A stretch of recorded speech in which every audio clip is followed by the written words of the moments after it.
Hey guys, LevelCap here, and today in gaming, a popular Warzone app was updated to prevent cheating. GPU prices are about to go up big time, Sony is ending production of the PlayStation 4 in Japan, and much more. A popular community-made Warzone app was recently updated to remove certain features that players could use to bypass the game's skill-based matchmaking system. Warzone Companion was designed to help players spot cheaters in lobbies. It achieved this by showing you the kill-to-death ratios and other stats of players in the match, highlighting players that were particularly suspect. Unfortunately, players started using the app to gauge how competitive a given lobby would be and instantly back out if it looked too sweaty. Where things got dicey was players using the app to stream snipe or specifically target good players.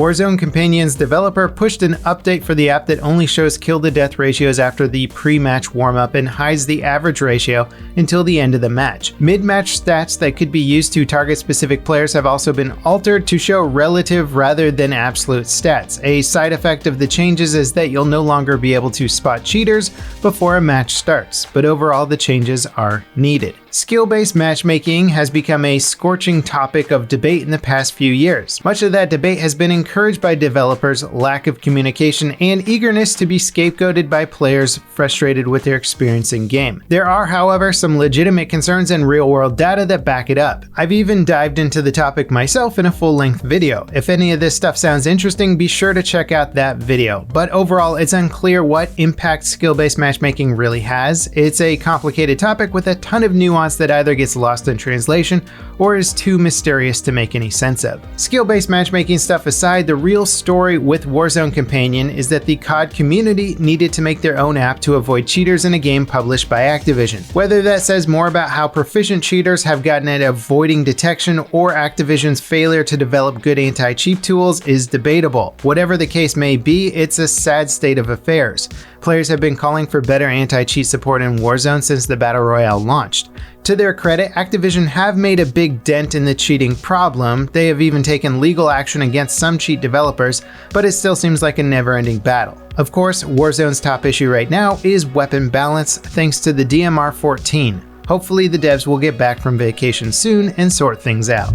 As if getting your hands on a new graphics card wasn't hard enough already, tariffs on GPUs are about to make them considerably more expensive. Some brands like Asus have already started rolling out the increased pricing. It ranges anywhere from 7.5 to 25% depending on the product's original MSRP. So you can expect to see some pretty massive price increases, especially on higher end models. The tariffs aren't limited to GPUs. They've been in place for some time, but only recently started applying to GPUs. This is why many electronics imported from China have been getting more expensive. GPUs are just the newest addition to the ongoing trade war with China. Of course, it wouldn't be GPU news without rumors about a new NVIDIA GPU. RTX 3060 Ultra is making the rumor mill rounds. The leak is for an Asus TUF Gaming RTX 3060 Ultra with 12GB of VRAM. It should outperform the current RTX 3060 Ti and retail for about $449. That would situate it in direct competition with AMD's Radeon RX 6700.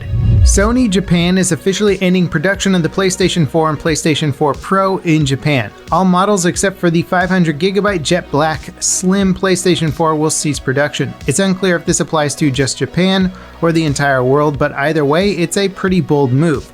Most prior-gen consoles remain in production for a couple years after new hardware releases, but Sony Japan decided to stop making PlayStation 4s to boost PlayStation 5 production.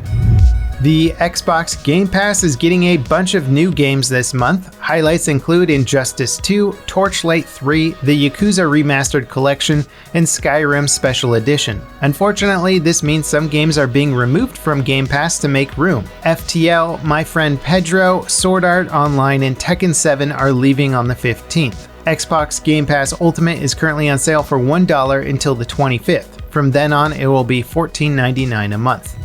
The sandbox survival multiplayer game Rust is having a massive resurgence thanks to several big-name streamers playing it on Twitch. The streams have been netting over 1 million viewers collectively, which is a massive step up from the typical 100,000 concurrent viewers. All of that extra visibility has boosted the game's concurrent player count to a new all-time peak for 134,000 players.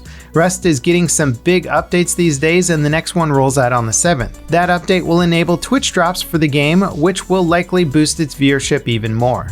Valorant's next agent has leaked. Toru will be a stealth-focused hero who can make fake footstep sounds, turn invisible, and teleport. Of course, as with any leak, take this with a pinch of salt. The next big update for Valorant will kick off the game's 4th season of content in a couple of weeks. As the launch date for the new content approaches, I expect Riot will officially unveil whatever new hero is being added. Hitman 3 will include all of the levels and missions from the first 2 games. It'll also give them a facelift by updating them with 3's new engine tech.